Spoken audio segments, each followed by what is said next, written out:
Welcome back to Sports Center. As you know, the Mega Bowlers League is going into year 3, and there's been a lot of turnover in this league. We've had coaches leave for various reasons, either consequences for their actions off the field, illnesses that made them lose games, or some just left. Heck, the Missouri coach left to focus on his OnlyFans this year. Will he be back? We're not sure. But one coach has hung in there, despite the adversities, and that's North Carolina State. Now, we want to look into this program a little deeper today. Year 1 was interesting. They did beat Tennessee in Charlotte, and they looked like they were going to have a pretty good season until an utter collapse against Clemson and a few teams down the stretch led them to missing the playoffs and losing their bowl game to Kansas State. Coming back for year 2, they were starting a freshman quarterback, and we weren't sure how that was going to go. They went out to Colorado and got a surprise win to start the season, and they were just terrible. They went 4-8. The coach was arrested. His wife left him. He ended up in rehab.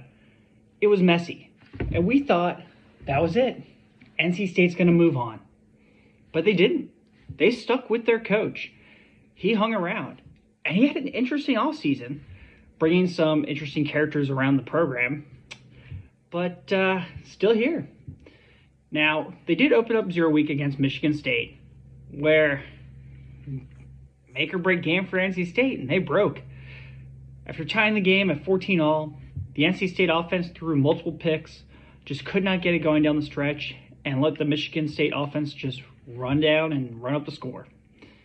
So now today, we were able to catch up with Coach Crystal Meth and ask him a few questions about his program. Maybe he can shed light on what the future will hold. Maybe he can shed light on what's gone wrong. Only he has the answers.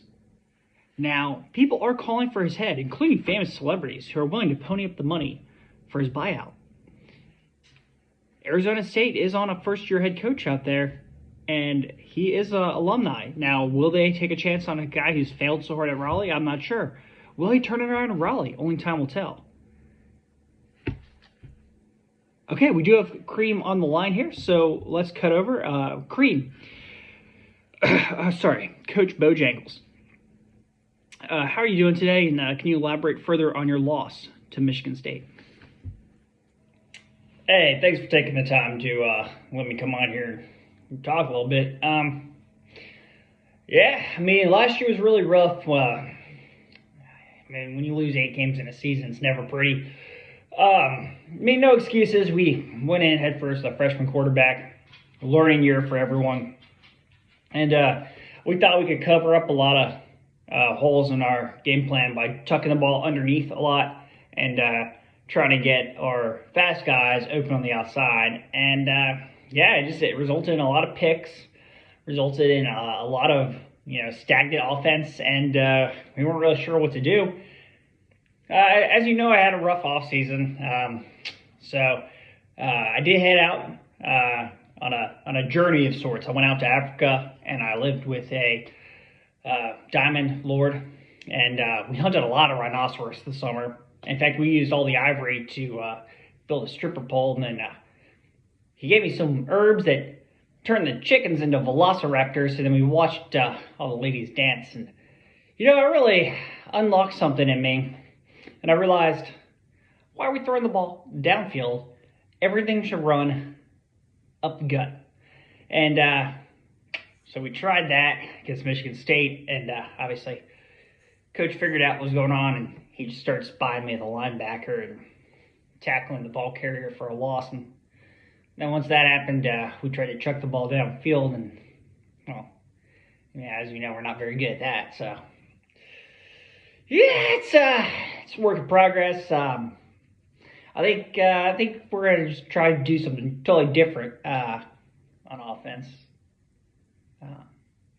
Since running the triple option didn't really work last year, and running the ball's not working this year. What was your question again?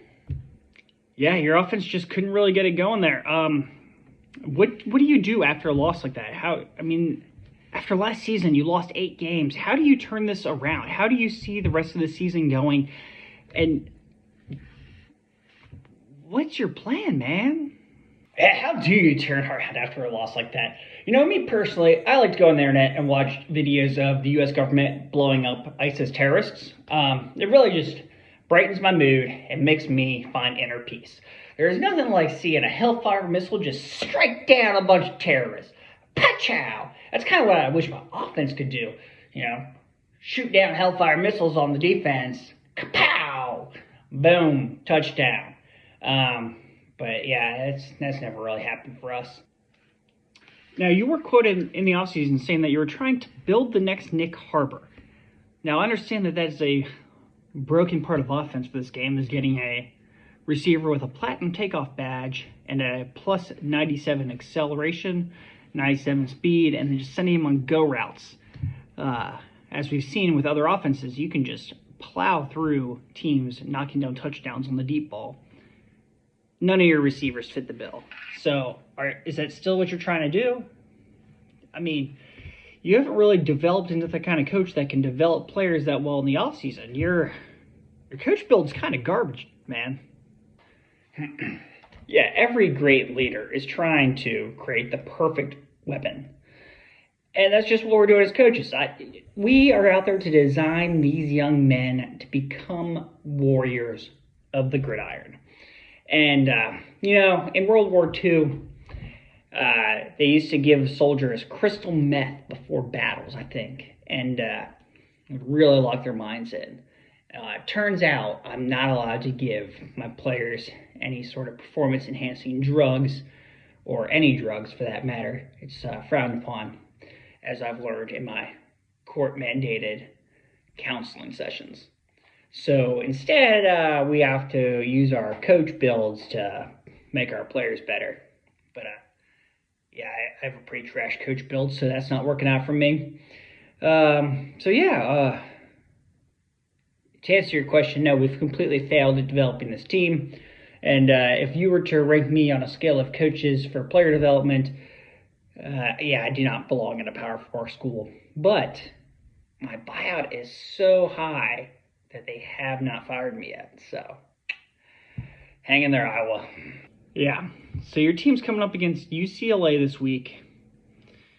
Can you guarantee a victory? And if you lose, your team would be 0-2. You're looking forward to some pretty hard games against teams that beat you last year. What's your plan? Look, I won't guarantee a victory. Look at us. We lose most of the games we played so far. If I lose at UCLA, we will be making a change at quarterback. We will probably make changes at receiver. And we'll probably change offenses. So. And there you have it. Coach Cream Bojangles. He's nothing else if not a classy gentleman. And, God, NC State, seriously, why is this guy still your head coach, man? What are we doing here? All right. Can we go to commercial? Jesus.